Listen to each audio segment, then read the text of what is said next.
ನಮಸ್ತೆ. ಶ್ರೀ ಶಿವಶಕ್ತಿ ಯೋಗ ಕೇಂದ್ರದಿಂದ ಸರೋಜ. ಈ ದಿನ ಮಂಡೂಕಾಸನದಿಂದ ಏನೇನು ಉಪಯೋಗ ಅಂತ ಹೇಳ್ತಾ ಇದ್ದೀನಿ. ಅಂದರೆ ಕೆಲವ್ರಿಗೆ ಪೀರಿಯಡ್ಸಲ್ಲಿ ಹೊಟ್ಟೆ ನೋವು ಬರುತ್ತೆ. ಏನಕ್ಕೆ ಹೊಟ್ಟೆ ನೋವು ಬರ್ತಿದೆ ಅಂತ ಗೊತ್ತಾಗಲ್ಲ. ಮಾತ್ರೆಗಳೆಲ್ಲ ನುಂಗ್ತಾ ಇರ್ತಾರೆ. ಮಾತ್ರೆಗಳು ಔಷಧಿಗಳೆಲ್ಲ ತೊಗೊಳೋದ್ರಿಂದ ಅದು ತಾತ್ಕಾಲಿಕ ಅಷ್ಟೇ ಪೇಯ್ನು ಕಡಿಮೆ ಆಗೋದಕ್ಕೆ. ಮತ್ತು ರೆಗ್ಯುಲರಾಗಿ ಅದೇ ಥರ ಪೇಯ್ನ್ ಬರ್ತಾ ಇರುತ್ತೆ. ಪ್ರತಿ ತಿಂಗಳು 2 ದಿವಸ 3 ದಿವಸ ರಜೆ ಹಾಕ್ತಾರೆ. ಕೆಲಸಕ್ಕೆ ಹೋಗೋರು, ಸ್ಕೂಲು ಕಾಲೇಜ್ಗಳಿಗೆ ಹೋಗೋರು. ಇದನ್ನೆಲ್ಲ ತಪ್ಪಿಸ್ಬೇಕು ಅಂದರೆ ಕೆಲವು ಸಿಂಪಲ್ ಆಸನಗಳಿದೆ.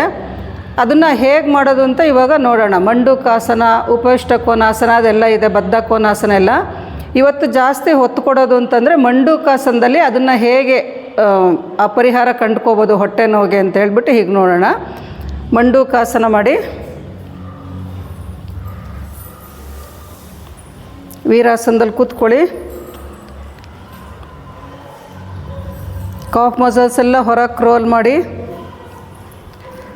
ಕಾಫ್ ಮಸಲ್ಸ್ ಹೊರಕ್ಕೆ ರೋಲ್ ಮಾಡಿಬಿಟ್ಟು ಕೂತ್ಕೊಳ್ಳಿ. ಈಗ ನಿಧಾನ ಮಂಡಿಗಳನ್ನು ಸ್ಪ್ರೆಡ್ ಮಾಡಿ. ಮಂಡಿಗಳನ್ನು ಸ್ಪ್ರೆಡ್ ಮಾಡಿಬಿಟ್ಟು ನಿಧಾನ ಕೈಗಳನ್ನು ಮುಂದಕ್ಕೆ ಸ್ಟ್ರೆಚ್ ಮಾಡಿ.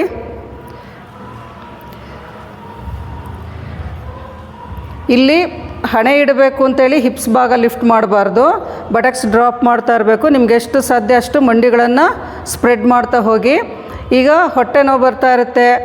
ಏನಕ್ಕೆ ಹೊಟ್ಟೆ ನೋವು ಬರ್ತಿರುತ್ತೆ ಅನ್ನೋದು ಗೊತ್ತಾಗ್ತಿರಲ್ಲ. ಕ್ಲಾಟ್ ಒಳಗಡೆ ಇದ್ದಾಗ ಏನಾಗುತ್ತೆ, ಪೀರಿಯಡ್ಸಲ್ಲಿ ಫ್ಲೋ ಸರಿಗೆ ಆಗದೇ ಇದ್ದಾಗ ಹೊಟ್ಟೆ ನೋವು ಬರ್ತಾ ಇರುತ್ತೆ. ಸರಿಗೆ ಫ್ಲೋ ಆಗಬೇಕು ಅಂದರೆ ಕ್ಲಾಟ್ ಈಚೆ ಬರಬೇಕು, ಬ್ಲೀಡಿಂಗ್ ಚೆನ್ನಾಗಾಗಬೇಕು. ಅದಕ್ಕೇನು ಮಾಡಬೇಕು ಅಂತಂದರೆ ಇಲ್ಲಿ ನೋಡಿ, ಈ ಪೋರ್ಷನ್ ಇದೆಯಲ್ಲ, ಇದನ್ನು ಈ ಥರ ಸ್ವಲ್ಪ ಹಿಂಗೆ ಪ್ರೆಸ್ ಮಾಡಿದ್ರೆ ಸಾಕು.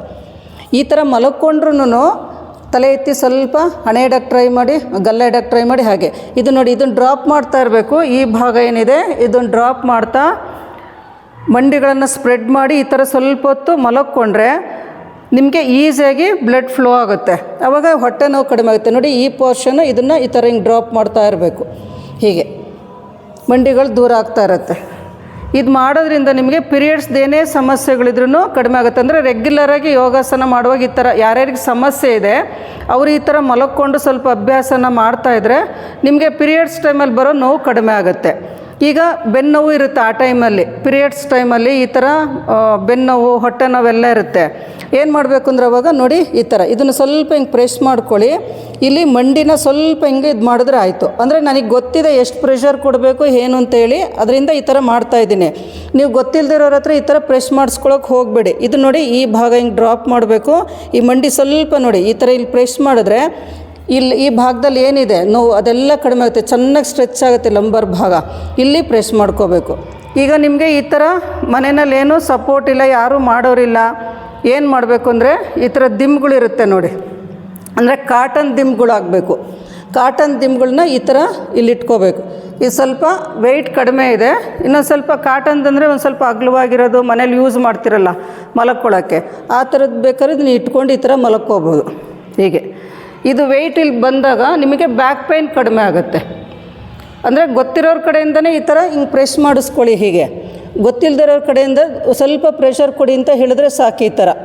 ಈ ಥರ ನೋಡಿ, ಹಸ್ತಗಳನ್ನು ಈಗ ಹಿಪ್ಸ್ ಮೇಲೆ ಒತ್ತಬೇಕು. ಹೀಗೆ ಇಲ್ಲಾಂದರೆ ಈ ಥರ ನೀವೇ ಬೇಕಾದ್ರೆ ಒಂದು ಈ ಥರ ಇಟ್ಕೊಂಡು ಈ ಥರ ಮಲಕ್ಕೋಬೋದು. ನಿಧಾನ ಮೇಲಕ್ಕೆ ಬನ್ನಿ. ಕಾಲುಗಳು ಮುಂದಕ್ಕೆ ತಗೊಳ್ಳಿ. ಈಗ clockwise anticlockwise ಮಾಡಿ ರಿಲ್ಯಾಕ್ಸ್ ಮಾಡ್ಕೊಳ್ಳಿ.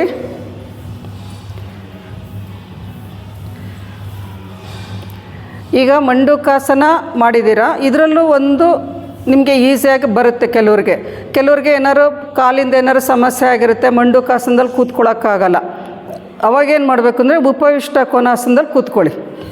ಬದ್ಧ ಕೋನಾಸನೂ ಕೂತ್ಕೋಬೋದು. ಉಪವಿಷ್ಟ ಕೋನಾಸನದಲ್ಲಿ ಕಾಲು ಸ್ಪ್ರೆಡ್ ಮಾಡ್ಕೊಳ್ಳಿ, ಹೀಲ್ ಸ್ಟ್ರೆಚ್ ಮಾಡ್ಕೊಳ್ಳಿ. ಈ ಕೈಗಳ ಮುಂದಕ್ಕೆ ಸ್ಟ್ರೆಚ್ ಮಾಡ್ತಾ ಹೋಗಿ. ಇಲ್ಲೂ ಅಷ್ಟೇ, ಇದು ಮಾಡಬೇಕಾದ್ರೆ ನೋಡಿ, ಈ ಪಾಯಿಂಟ್ ಇದೆಯಲ್ಲ, ಇದನ್ನು ಸ್ವಲ್ಪ ಈ ಥರ ಹಿಂದಕ್ಕೆ ಹಿಂಗೆ ಟರ್ನ್ ಮಾಡ್ಕೊಂಡು ಮುಂದಕ್ಕೆ ಎಳ್ಕೊಂಡ್ರೆ ಆಯಿತು. ಕೈಗಳು ಹೀಗೆ ಎಷ್ಟಾದಷ್ಟು ಮುಂದಕ್ಕೆ ಹೋಗಿ ಸ್ಟ್ರೆಚ್ ಮಾಡ್ಕೊಳ್ಳಿ. ಇದು ಡ್ರಾಪ್ ಆಗಬಾರ್ದು ಕಾಲುಗಳು. ಆದಷ್ಟು ಇದನ್ನು ಡ್ರಾಪ್ ಮಾಡ್ತಾ ಇರಬೇಕು. ಇದನ್ನು ಹಿಂದಕ್ಕೆ ರೋಲ್ ಮಾಡ್ತಾ ಮಾಡ್ತಾ ಕೈಯಿಂದ ಬೇಕಾದ್ರೆ ಒಂದು ಸಲ ಹಿಂಗೆ ಹಿಂದಕ್ಕೆ ಟರ್ನ್ ಮಾಡಿಕೊಂಡು ತೈಸ್ ಭಾಗ, ತೊಡೆಯ ಮೂಲ ಏನಿದೆ ಅದನ್ನು ಹಿಂದಕ್ಕೆ ಹಿಂಗೆ ರೋಲ್ ಮಾಡ್ಕೊಂಡು ಬೇಕಾದ್ರೆ ಮುಂದಕ್ಕೆ ಹೋಗಿ.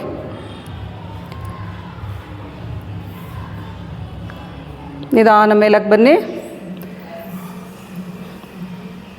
ಇದು ಮಾಡೋದ್ರಿಂದ ಕಾಲು ಸೇರಿಸಿ ಈಗ ರಿಲ್ಯಾಕ್ಸ್ ಮಾಡ್ಕೊಳ್ಳಿ. ಇನ್ನೊಂದು ಬದ್ಧ ಕೋನಾಸನನೂ ಅಭ್ಯಾಸ ಮಾಡ್ಕೋಬೋದು.